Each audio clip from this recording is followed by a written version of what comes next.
Hello दोस्तों, welcome back to our study platform. आज हम लोग एमटीएस का टेस्ट सीरीज 11 को करने वाले हैं। इसमें हम लोग टॉप टॉप जो है 25 जीके जीएस का क्वेश्चन जो है उसे हम लोग कवर करने वाले हैं। तो अगर आप लोग चैनल पर नए हो तो चैनल को सब्सक्राइब कर लीजिएगा। तो चलिए हम लोग शुरू करते हैं। तो हमारा पहला क्वेश्चन है कि भारत निर्माण योजना संबंधित है। भारत निर्माण योजना का संबंध किससे है, ये आपको बताना है। तो ग्रामीण ढांचागत विकास से संबंधित है। किससे? ग्रामीण ढांचागत विकास से संबंधित है भारत निर्माण योजना। अगला क्वेश्चन है हमारा, अगला क्वेश्चन है निम्नलिखित में से कौन सुमेल असत्य है। मतलब कौन सा सुमेल जो है वो गलत है, ये आपको बताना है। सेंट्रल लोकोमोटिव फैक्ट्री डीजल बिजली इंजन से संबंधित है। Diesel locomotive work diesel engine से संबंधित है। टाटा इंजीनियरिंग वर्क किससे संबंधित है? तो भाप इंजन से। इंटीग्रेटेड कोच फैक्ट्री इंजन और कोच से संबंधित है, ये गलत है। जिसका सही आंसर हो जाएगा ऑप्शन नंबर डी।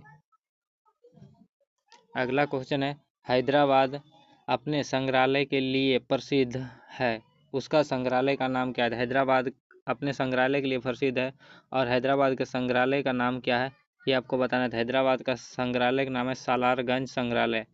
अगर आपसे क्वेश्चन पूछे सालारगंज संग्रहालय कहाँ है, तो हैदराबाद में है।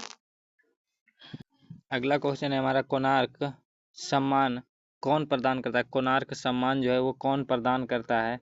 तो इसका सही आंसर हो जाएगा ओडिशा सरकार जो है कोणार्क सम्मान प्रदान करता है। ओडिशा सरकार क्यों करता है? तो कोणार्क मंदिर जो है वो ओडिशा में ही स्थित है। कोणार्क का सूर्य मंदिर जिसे हम लोग ब्लैक पैगोडा कहते हैं। तो कोणार्क मंदिर जो ओडिशा में है, इसलिए ओडिशा सरकार कोणार्क सम्मान प्रदान करता है। अगला क्वेश्चन है पुरस्कार जीतने वाली फिल्म तारे जमीन पर का निर्देशक निम्न में से किसने किया है? पुरस्कार जीतने वाली फिल्म तारे जमीन पर का निर्देशन निम्न में से किसने किया है? तो इसका निर्देशन जो है किसने किया है? तो आमिर खान ने किया है। किसने किया है? आमिर खान। अगला क्वेश्चन देखते हैं। अगला क्वेश्चन है निम्नलिखित में से कौन सुमेल नहीं है? निम्नलिखित में से किसका सुमेल नहीं, मतलब कौन सा सुमेल गलत है, ये आपको बताना है। तो कौन सा सुमेल गलत है? इंदिरा चक्रवर्ती का संबंध ओडिसी नृत्यांगना है, तो ये गलत है। ओडिसी नृत्यांगना नहीं है इंदिरा चक्रवर्ती। अगला क्वेश्चन है हमारा कि निम्नलिखित में से भारत का कौन सा स्थल स्मारक यूनेस्को के विश्व सांस्कृतिक विरासत की सूची में शामिल है? तो विश्व विरासत की सूची में शामिल कौन सी स्थल या स्मारक है, ये आपको बताना है। तो इसका जो हो जाएगा वोल्हा गांव में चर्च और कैथीड्रल, ये इसका सही आंसर है। वोल्हा गांव में चर्च और कैथीड्रल जो है वो यूनेस्को विश्व धरोहर स्थल में शामिल है। अगला क्वेश्चन देखते हैं। तो अगला क्वेश्चन है हमारा कि भारत में केवल वीरता का पुरस्कार के लिए प्रथम दो सर्वोच्च पुरस्कार कौन सा है? तो वीरता के लिए प्रथम दो सर्वोच्च पुरस्कार कौन सा है? तो वह परमवीर चक्र और महावीर चक्र। कौन है? परमवीर चक्र और महावीर चक्र। अगला क्वेश्चन देखते हैं। अगला क्वेश्चन है हमारा निम्नलिखित में से कौन बाईं से दाईं ओर जाने पर परमाणु संख्या में वृद्धि के अनुसार सही जोड़ी है? निम्नलिखित में से कौन सा बाईं से दाईं ओर जाने पर परमाणु संख्या में वृद्धि के अनुसार सही जोड़ी है? तो कौन सही जोड़ी है? तो ये बेरिलियम और बोरॉन, ये सही जोड़ी है। अगला क्वेश्चन है हमारा नायडू ट्रॉफी किस खेल से संबंधित है? तो सीके नायडू ट्रॉफी जो है नायडू ट्रॉफी किस खेल से संबंधित है? तो नायडू ट्रॉफी का जो संबंध है वो शतरंज से है।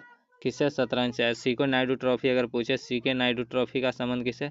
तो सीके नायडू ट्रॉफी का संबंध है क्रिकेट से। अगला क्वेश्चन देखते हैं। तो अगला क्वेश्चन निम्नलिखित कथनों पर विचार कीजिए, उपरोक्त में से कौन सा कथन सही है? सही कथन बताने के लिए बोल रहा है। तो सही कथन कौन सा हो जाएगा? भारत तिब्बत सीमा पुलिस का गठन चीन आक्रमण के बाद हुआ था। तो चीन आक्रमण के बाद ही हुआ था आईटीबीपी का गठन। सीमा सुरक्षा बल का गठन 1965 में हुआ। सीमा सुरक्षा बल का गठन कब हुआ था? तो 1965 में, बिल्कुल सही है। सरदार वल्लभ भाई पटेल राष्ट्रीय पुलिस अकादमी उदयपुर में स्थित है, ये गलत है। तो ऑप्शन इसका हो जाएगा ऑप्शन नंबर बी। 1 और 2 सही, यानी भारत तिब्बत सीमा पुलिस का गठन चीनी आक्रमण के बाद यानी 1962 के बाद हुआ था। 1962 में भारत और चाइना के बीच युद्ध हुआ था, तो 1962 के बाद हुआ था। और सीमा सुरक्षा बल यानी BSF का जो गठन हुआ वो हुआ 1965 में। तो ये दोनों आपको ध्यान रखना है। अगला क्वेश्चन देखते हैं। अगला क्वेश्चन है, जब किसी वस्तु को एक अवतल दर्पण के अंत पर रखा जाता है तो उसका प्रतिबिंब निर्मित होता है। तो इसका सही आंसर जो हो जाएगा कि अवतल दर्पण के अनंत पर रखा वस्तु का प्रतिबिंब कहाँ बनेगा, तो इसका प्रतिबिंब जो बनेगा वो फोकस पर बनेगा। कहाँ बनेगा? फोकस पर बनेगा।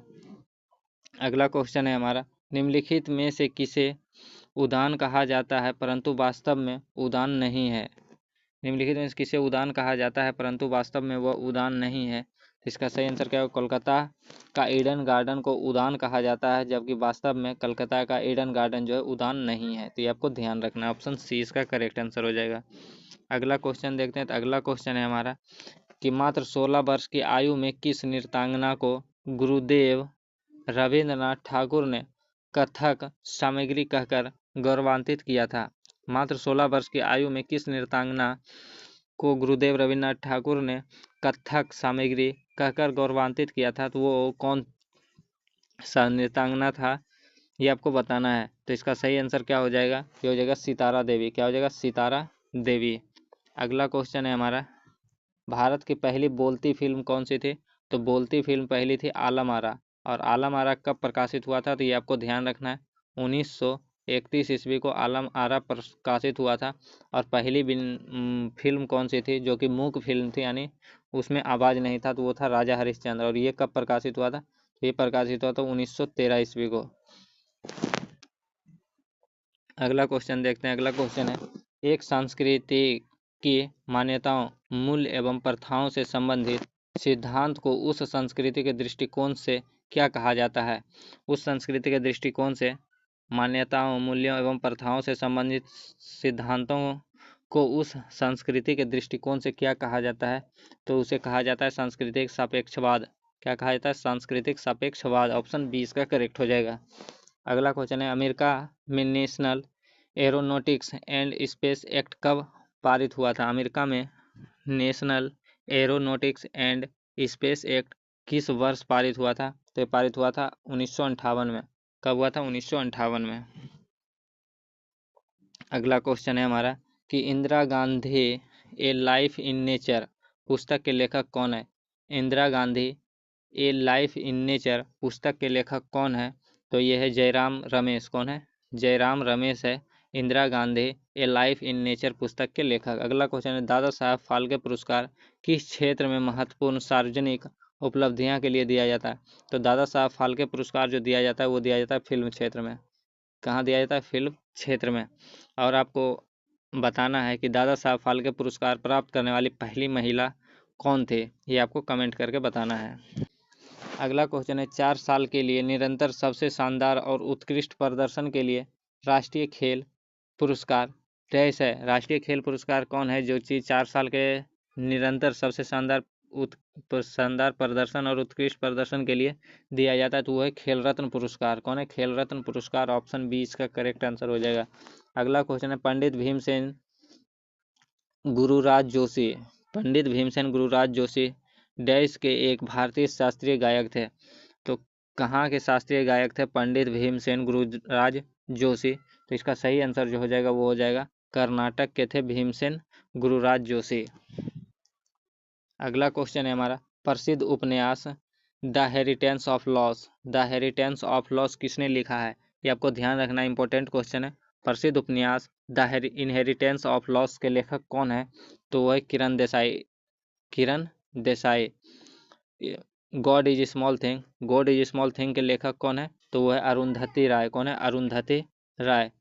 अगला क्वेश्चन है, प्रकाशिकी में किसी पदार्थ का अपवर्तनांक सूत्र जो कि वो बटा ओ से दर्शाया जाता है, जहां वो क्या है, ये आपको बताना है वो क्या है। सबसे पहले अपवर्तनांक का सूत्र क्या होता है? तो अपवर्तनांक का सूत्र होता है, सबसे पहले होता है निर्वात में प्रकाश की चाल। निर्वात निर्वात में प्रकाश की चाल जो होता है 3 × 10⁸ मीटर प्रति सेकेंड। और नीचे हो जाएगा माध्यम में प्रकाश की चाल। क्या हो जाएगा? माध्यम में प्रकाश की चाल, यानी जिस माध्यम में हमको अपवर्तनांक निकालना है उस माध्यम में प्रकाश की चाल। ये आपको ध्यान रखना है। तो सबसे पहले आपको सूत्र याद रखना है कि अपवर्तनांक बराबर क्या होता है। निर्वात में प्रकाश की चाल 3 × 10⁸ मीटर प्रति सेकेंड होता है, और जिस माध्यम में अपवर्तनांक निकालना है उस माध्यम में प्रकाश की चाल दोनों को बटे कर देना है, और जो कट कर आएगा वो हो जाएगा हमारा अपवर्तनांक।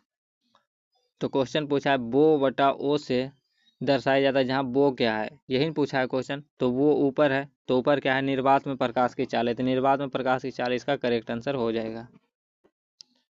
अगला क्वेश्चन है हमारा कि दिसंबर 2022 में टाइम मैगजीन ने किसे पर्सन ऑफ द ईयर 2022 घोषित किया था। दिसंबर 2022 में टाइम मैगजीन ने किसे पर्सन ऑफ द ईयर 2022 घोषित किया था। तो ये घोषित किया था व्लादिमीर जेलेंस्की को, जो कि कहाँ के थे ये आपको बताना। ये रूस के थे, सॉरी ये यूक्रेन के थे Vladimir Zelensky.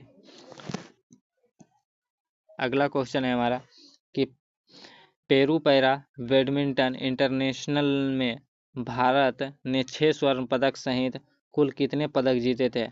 Peru para badminton international में भारत ने 6 स्वर्ण पदक सहित कुल कितने पदक जीते थे। तो ये आपको बताना है कुल कितने पदक जीते थे। तो कुल 14 पदक जीते थे, जिसमें 6 स्वर्ण पदक था, ये आपको ध्यान रखना है। तो ये था हमारा आज का टॉप 25 जीके जीएस का क्वेश्चन। वीडियो आपको कैसा लगा, आई होप कि वीडियो आपको पसंद आया होगा। अगर पसंद आएगा तो वीडियो को लाइक और चैनल को सब्सक्राइब जरूर कर लीजिएगा। साथ ही साथ अपने दोस्तों और ग्रुप्स में वीडियो को शेयर जरूर करिएगा। आपका लाइक ही हमारा मोटिवेशन होता है, इसलिए वीडियो को लाइक करना ना भूलें। तो चलिए मिलते हैं फिर नेक्स्ट वीडियो में, तब तक के लिए जय हिंद, वंदे मातरम।